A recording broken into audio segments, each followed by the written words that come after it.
talk about why art challenges are things that artists give up on rather than finish more often than not. I'm Mel, and I'm an adventure artist, and here's my hot take. I truly believe that art challenges are not for social media. Art challenges are personalized lesson plans for you to grow your own practice as an artist and creative person. We have been so cooked by social media that has taught us that in order to have success as an artist, that we have to post every day. Our creativity does not ever have to fit into tiny little boxes. Our creativity needs to come from a place of, how can I grow? How can I change? How can I develop as an artist? I think that these art challenges are supposed to work like a creative retreat or an independent study in art school or our own individualized art class that's self-directed. We need to use these as opportunities to think about, where do I need to improve my skills? Where am I weak as an artist or creative person? And how can I use this challenge to drive myself forward? If you're relating to the things that I'm saying here, go ahead and leave me a comment and share your struggles, because I understand. I really do. I think that we all feel this deep sense of frustration and resentment towards the way things are in this moment as artists.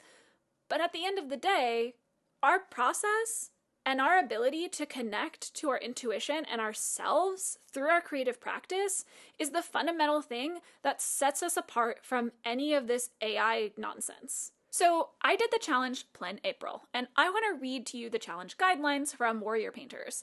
The PleinAirpril challenge challenges artists and painting enthusiasts to paint and share one plein air painting a day during the month of April. So here's the thing.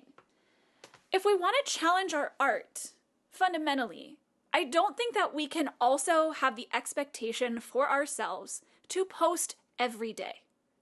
We can't grow like that, because there's so many competing factors that rattle around in our head. We're immediately thinking, okay, well, if I'm going to make art every day and also post art every day, I have to use my art making and creative brain, and then I have to use my analytical marketing brain. I have heard artists have to do all kinds of things, such as starting a batch of work many, many weeks before the challenge starts, and to also have a separate strategy for posting on social media. But this year, I'm not on Instagram, and I think that's why I finished it. I think that we are all under a spell from social media telling us that we need to post every day because those platforms benefit from volume of users posting, and that just allows us more tickets in the lottery.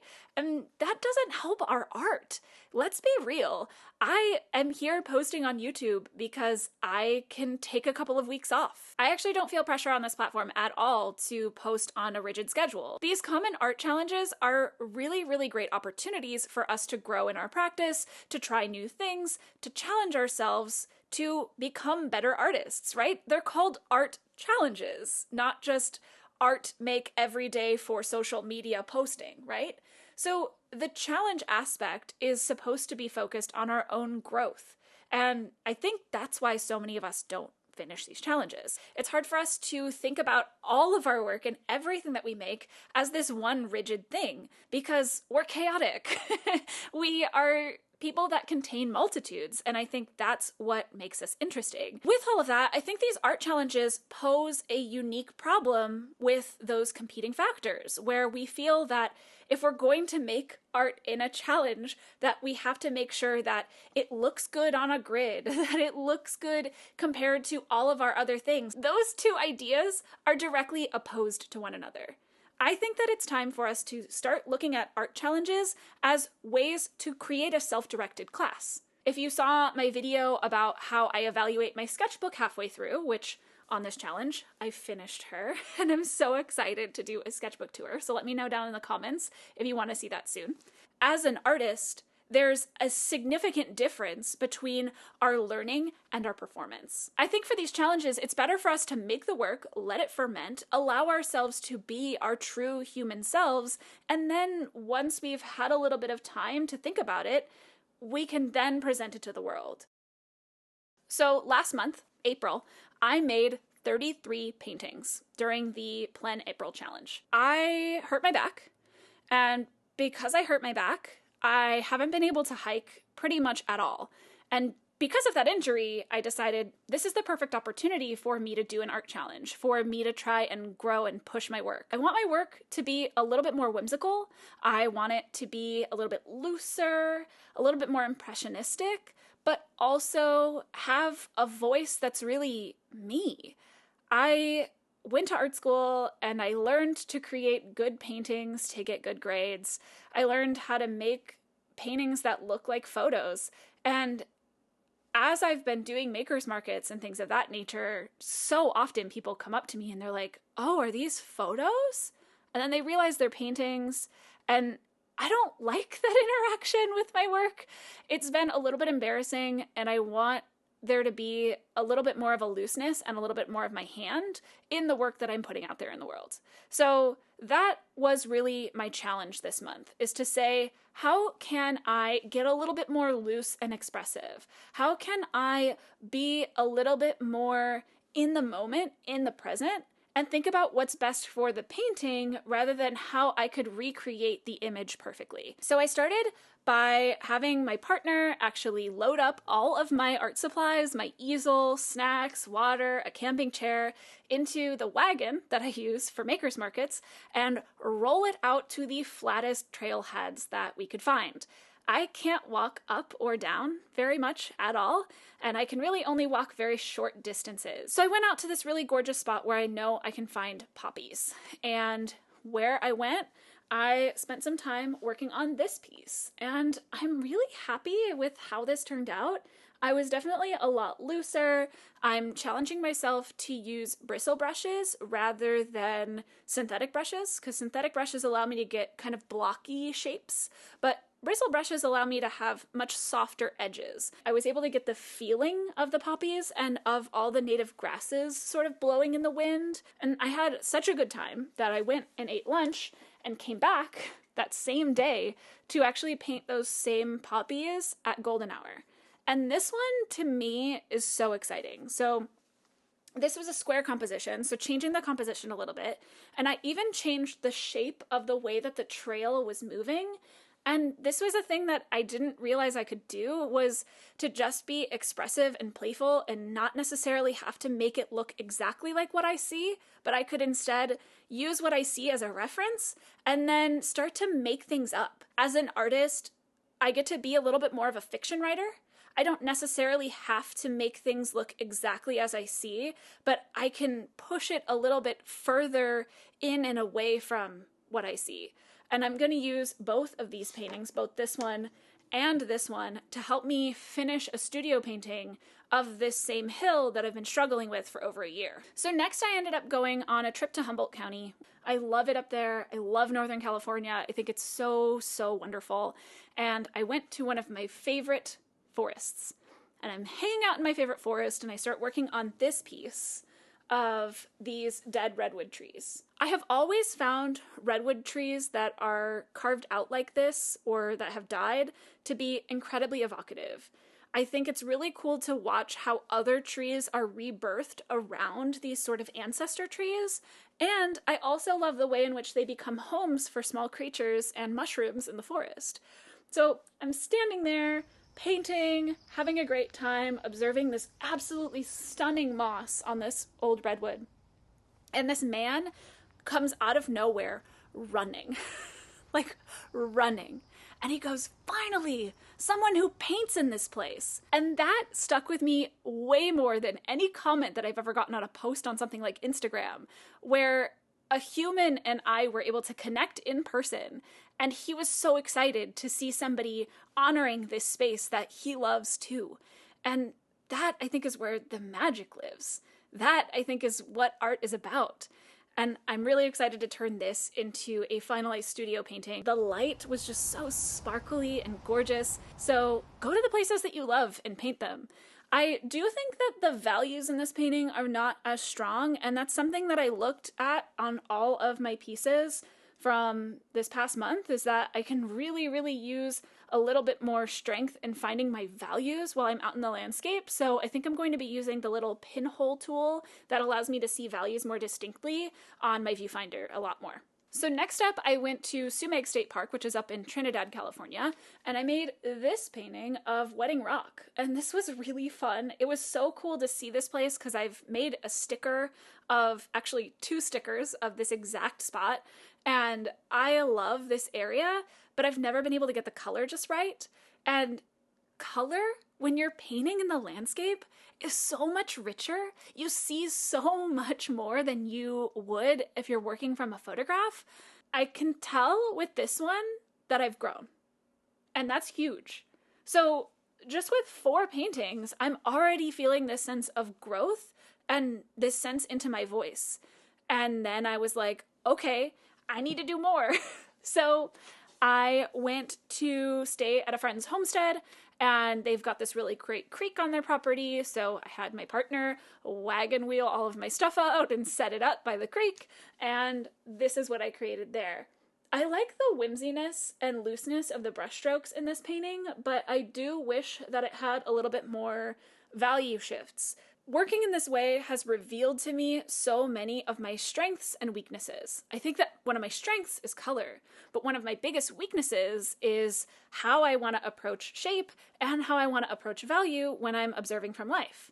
For example, this particular painting, and I think this one was really challenging because of the lighting changing so many times while I worked, but it's also taught me that there's another opportunity when I'm painting from observation to see a color, see an experience of color in that moment, and then leave it.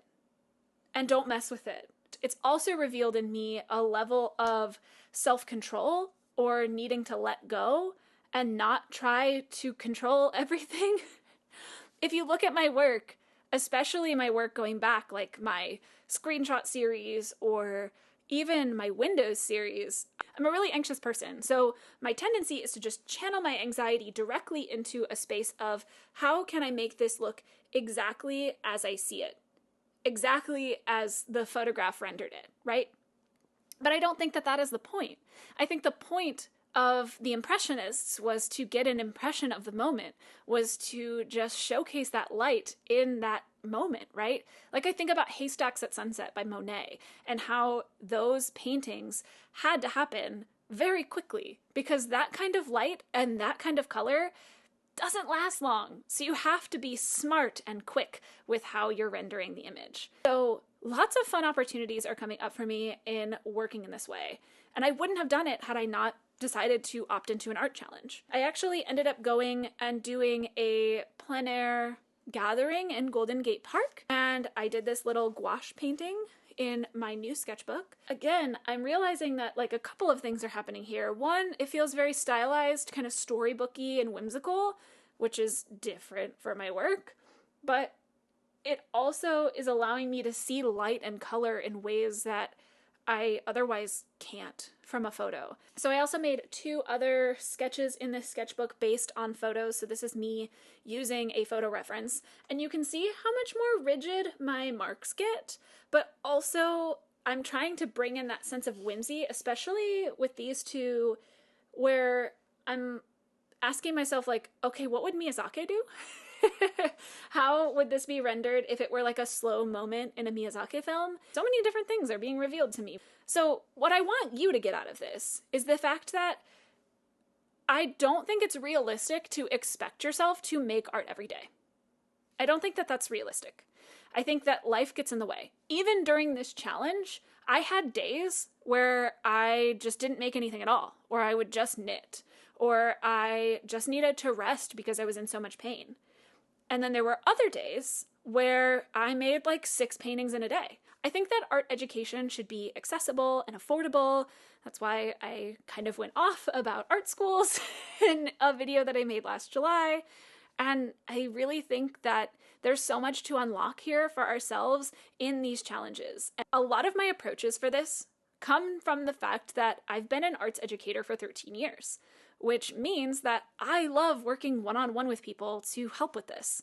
I offer 2 one-on-one services on my website. One of them is just art tutoring. So if you want to up a skill in something in particular, maybe you're a ceramicist and you want to try watercolors, or you've been working with gouache for a really long time and it really annoys you and you can't seem to get it right, I'll sit there and help push you into the direction that I think will help your particular artistic voice come out.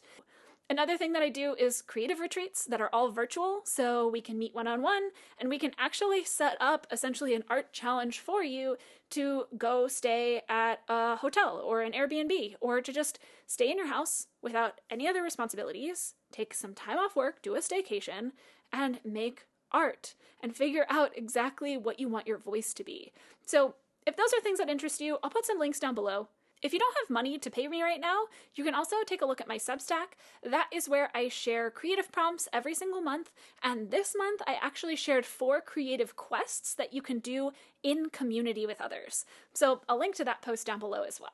Rather than showing you every single one of the sketches that I made for this challenge, I'm going to save that for a sketchbook tour, which will be a separate video, and I'm just going to show you a couple of my favorites, because this was so cool to see. So I started out doing this particular piece watching Angela Sung, who gave a demo. I loved the stylistic way that she pushed shapes in her work, and I was like, how can I try to push the shapes of my drawings to be more fun?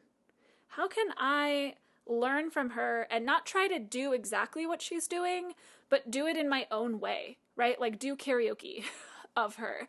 So this piece next to it, I did in colored pencil of the redwoods, and really trying to think about how can I play with color in the same way that she did, of like really exaggerating the saturation of certain areas and then simplifying shape. Another one that I feel really proud of as a spread was this one. These are based on 2 images from the same river that goes along a redwood forest in Marin County. And this one, I'm trying to be a lot more stylized, but realistic. So I'm using the photo reference for the color. And then in this one, I tried to tell myself to only use the photo reference for value and to push color as far as I could. And that basically became the mission in my sketchbook. How can I take color and dial up the energy to like 11? How can I say, okay, I like this river, but what if I made it gay? What if I made it gay? Okay, I'm gonna make the water pink and purple. Is it pink and purple in reality? No. But again, this gets back to that thing that I was talking about how working in plein air reveals the fact that as an artist, we don't have to make things look exact. We get to create a sense of fiction. We get to make things up as we go along. And that playfulness, that ability to make things up, I think is where the magic of making art in general lives. I also tried to just let myself be silly and make mistakes. I got a comment from one of you a while ago that was like, there's a difference between sketchbooks and art journals. Art journals are where every page is perfectly rendered, and a sketchbook is where you're willing to make mistakes and do things that kind of fail or are silly. And so I made this very silly drawing of my partner laying flat in the grass, and I called it lizard time at first, which is what we call sitting outside in the sun and just soaking up the sun, like you're a cold-blooded amphibian. But then I renamed this spread, Oops, I Looked at the News, because this is how I've been feeling. And I just want my sense of humor to come out more in my art. I think that maybe I'm too serious, and I definitely love how, especially people in the animation industry, will make paintings and then just like add a silly character in there just cuz. Like, why am I not doing that? Why am I not being silly? Why do I think that everything has to be so serious? I don't know. The end of this challenge ended up revealing for me exactly what I want to do with my sketchbooks moving forward. I want to do studies of other artists' work, and then I want to find ways that I can learn from that study and apply that directly to the work I'm making.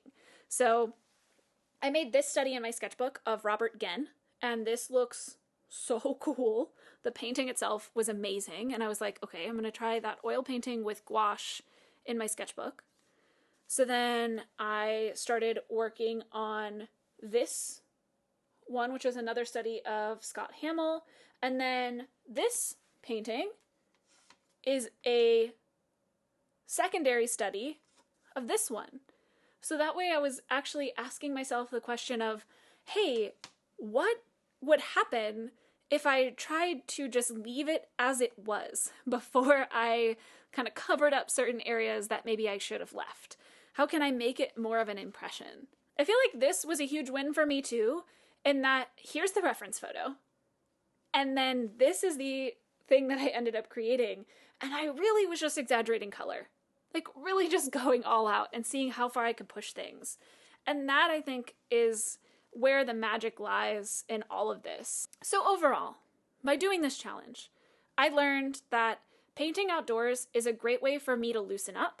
It's a great way for me to figure out what my visual language truly is and what my voice really is as an artist. So if you're thinking about painting outside, I recommend doing it. It's going to tell you things about yourself that you didn't know. And I think this gets back to what I think the real purpose of these challenges are. These challenges need to be things that allow us to open up to our inner artist, to open up to who we truly are as creative people, rather than just thinking about like, how do I make something that's going to look good enough for the algorithm? I didn't think about that at all this month. I didn't. Do you know how liberating it was to not think for a single second, I like this painting, but I don't know how it's going to do as a post? Liberate yourself from that, babe. Like, it does not need to be like that. Like, we don't need to live this kind of life. I handed out more business cards standing outside, painting in plein air, than I did doing makers markets this past year. You can meet people who care about your work and who want to invest in you as a person by just showing up and talking to people. I think humans crave seeing other people's creativity. Let's be real, we all want recognition for the work that we make. But as artists, we also need to take these times to be a hermit and be with our art and be with ourselves and to not listen to anything while we're doing it and to just try and solve the problems that are at hand in front of us. At the end of the day, I think art challenges really need to be a self-directed learning tool as a way for you to grow as an artist, not as a way for you to grow on social media. Because I promise you, if that's the motivation that you have going into it, which I did back when I started my art business, I tried to do Peachtober, and I burned out after like day 16. I just stopped. If you are thinking about doing an art challenge, it doesn't matter when you do it. It doesn't matter if you do it for 3 days. It doesn't matter if you do it for 7 days. It doesn't matter if you do it just every Sunday for 6 months. I think creating and carving out a unique and specific point of time for you to try and grow in a specific way is the real gift of these challenges. Thank you so much for watching till the end.